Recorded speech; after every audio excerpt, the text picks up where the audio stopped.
মানুষের জীবনটা সত্যিই অদ্ভুত। আমরা ছোট থেকে বড় হই, বিভিন্ন সময়ের মধ্য দিয়ে আমাদের জীবন অতিবাহিত হয়। শৈশবকাল, বাল্যকাল, কৈশোরকাল, বয়সন্ধিকাল, যৌবনকাল, বার্ধক্য থেকে ধীরে ধীরে আমরা মৃত্যুর দিকে অগ্রসর হই। তো এই জীবনে চলতে গিয়ে অনেক বাধা বিপত্তির মোকাবিলা করতে হয়। যারা সেই বাধা বিপত্তিগুলোকে মোকাবিলা করতে পারে বা ট্যাকেল করতে পারে তারাই অনেকটা সফল। যারা পারে না তারা ব্যর্থ। কিন্তু সেই ব্যর্থতা ধীরে ধীরে মানুষকে একটা কোন পর্যায়ে নিয়ে যায় সেটা বোঝা বড়ই মুশকিল। জীবনে চলতে গেলে মানুষ চেনাটা খুবই দরকার। এমন অনেক মানুষ আছে যারা আমাদের সাথে আছে কিন্তু পাশে নেই, আবার পাশে আছে কিন্তু সাথে নেই। কথা দুটোর মানে অনেকটাই গভীর। এই কথা দুটিকে বুঝতে হলে, জানতে হলে অনেকটা গভীরেই প্রবেশ করতে হবে। জীবন চলছে জীবনের মতো, তাকে চলতে দাও। কিন্তু এই চলার পথে পরিবার তোমার সাথে আছে, পরিবারের লোকজন তোমার সাথে আছে, তবুও দুই একজন খুব কাছের লোককে একান্ত কেননা তুমি সব কথা কিন্তু পরিবারের লোককে বলতে পারবে না বা শেয়ার করতে পারবে না। হয়তো একজন কাছের বন্ধু বান্ধব, সে বন্ধুই হোক আর বান্ধবীই হোক, যদি থাকে হয়তো তার সঙ্গে অনেকটা সময়, কিছুটা সময় স্পেন্ড করতে পারবে। স্পেন্ড করতে করতে অনেক কথা শেয়ার করবে, অনেক গুরুতর সমস্যা, জটিলতা থেকে, সেই জটিলীকরণ থেকে সরলতার দিকে অগ্রসর হতে পারবে।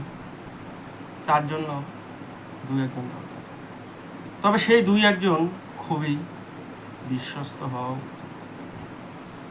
আমি পূর্বোক্ত একটু আগেই যেটা বললাম, মানুষ চেনার বড় মুশকিল। যে তোমার সাথে আছে কিন্তু পাশে নেই, আবার পাশে আছে কিন্তু সাথে নেই।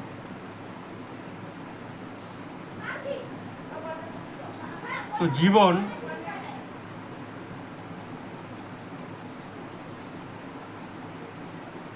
জীবনে চলতে গেলে যেমন অনেক বাধা বিপত্তিগুলো আসে, তো সেই বাধা বিপত্তিগুলোকে উতরে গিয়ে যে উতরোতে পারে সে সাকসেস, আর যে পারে না সে ফেল। বা যে পারে সে সফল, যে পারে না সে ব্যর্থ। এরকম অনেক ব্যর্থ মানুষও দেখেছি যারা ব্যর্থতাকে ধীরে ধীরে সফলতার দিকে এগিয়ে নিয়ে গেছে। শুধু আমাদের ধৈর্য, কঠোর প্রচেষ্টার সহিত সেই জায়গাতে স্থির হয়ে বুদ্ধি দিয়ে বিবেচনা করে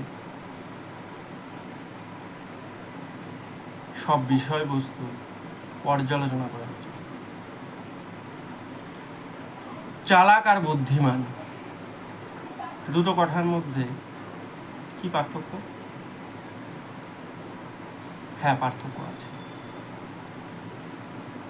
অনেক বুদ্ধিমান ব্যক্তি আছে যারা অত চালাক হয় না,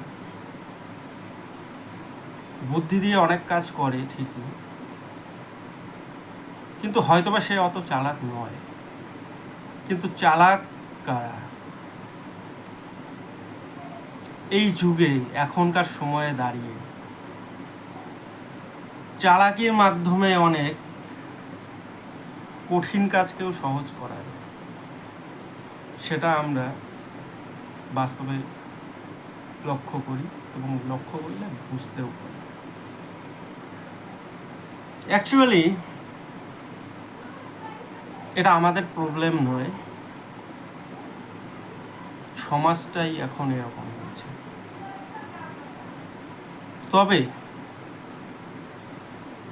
সেই চালাক লোককেও সাথে নিয়ে চলতে হবে, সেই বুদ্ধিমান লোকগুলোকেও সাথে নিয়ে চলতে হবে। কখন কে কাজে আসবে সেটা তো বলা যায় না। কিন্তু একটা কথা বলতে না বললেই নয়,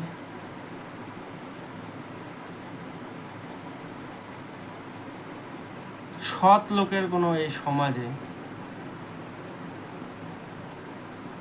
কোনো বেশি স্থায়িত্ব হয় না। এক কথায় বলতে গেলে সৎ লোক, সে মানুষটি সৎ, কিন্তু তার সততাকে কেউ দাম দিতে চায়। কোনো একজন ব্যক্তির তুমি ভালো কাজ করবে, তাকে অনেক সাহায্য করবে, কিন্তু পরিশেষে কি ফল পাবে সেটা সাহায্য করলেই বুঝতে পারবে। এই যুগে কেউ কৃতজ্ঞতা স্বীকার করতে হবে, কেউ বেশি দিন মনেই রাখতে জানে না যে সে আমার ভালো করেছে।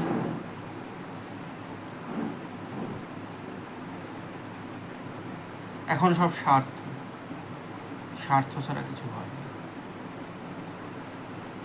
কিন্তু এই স্বার্থের জন্য একদিন এই দুনিয়াটাই ধ্বংসপ্রাপ্ত হবে।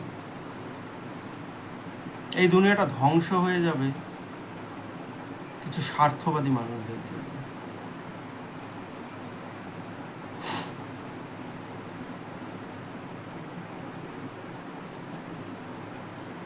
যাই হোক,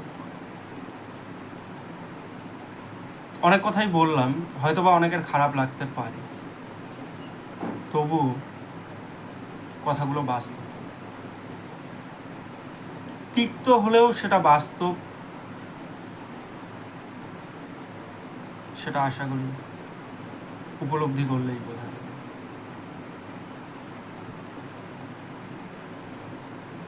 তাই জীবন চলছে, জীবনের মতো তাকে চলতে দাও। একটু বুদ্ধিগুলোকে খাটিয়ে, বুদ্ধিগুলোকে কাজে লাগিয়ে সামনের দিকে এগিয়ে চলো। হয়তো সামনে ভবিষ্যতের পথটা অনেকটাই প্রশস্ত হবে। আর আগেই বললাম, বিভিন্ন মানুষজন থাকবে, সাথে থাকবে আবার পাশে থাকবে না, পাশে থাকবে আবার সাথে থাকবে। তো সেই সব মানুষগুলোকে আইডেন্টিফাই করা উচিত, বিভিন্ন কর্মের মাধ্যমে তাদেরকে যাচাই করা উচিত, না হলে নিজেই একদিন অনেক ক্ষতিতে পড়ে যাবে, অনেকটা ক্ষতি হয়ে যাবে।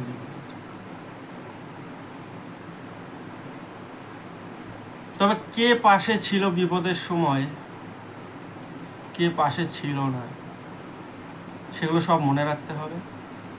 যে পাশে ছিল তাকে সমাদরে রাখতে হবে,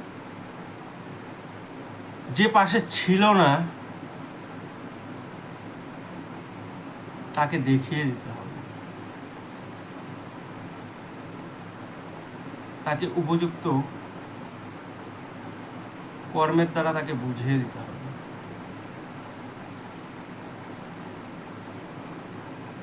তাই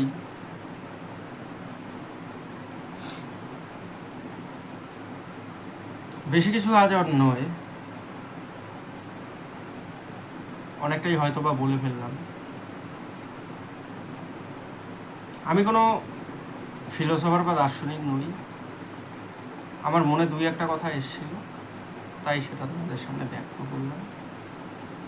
এটাই, ভবিষ্যতেও আরও হয়তো বা দুই একটি কথা তুলে ধরতে পারবো, এই আশা রাখছি। তো যাই হোক, আবারও একবার জীবন চলছে, জীবনের মতো তাকে চলতে হবে। বেশি চিন্তা ভাবনা করার কোনো ব্যাপার নেই, টেনশন নিলেই টেনশন বাড়ে, হাইলি টেনশন মিন ডিপ্রেশন। আর একবার ডিপ্রেশন বা অবসাদে ভুগলে সেটা জীবনে মারাত্মক প্রভাব ফেলবে। তো তাই একটা হেলদি জীবন, সুস্বাস্থ্য জীবন, স্বাস্থ্যকর জীবনের দরকার। বেঁচে থাকার জন্য স্বাস্থ্যকর জীবন দরকার।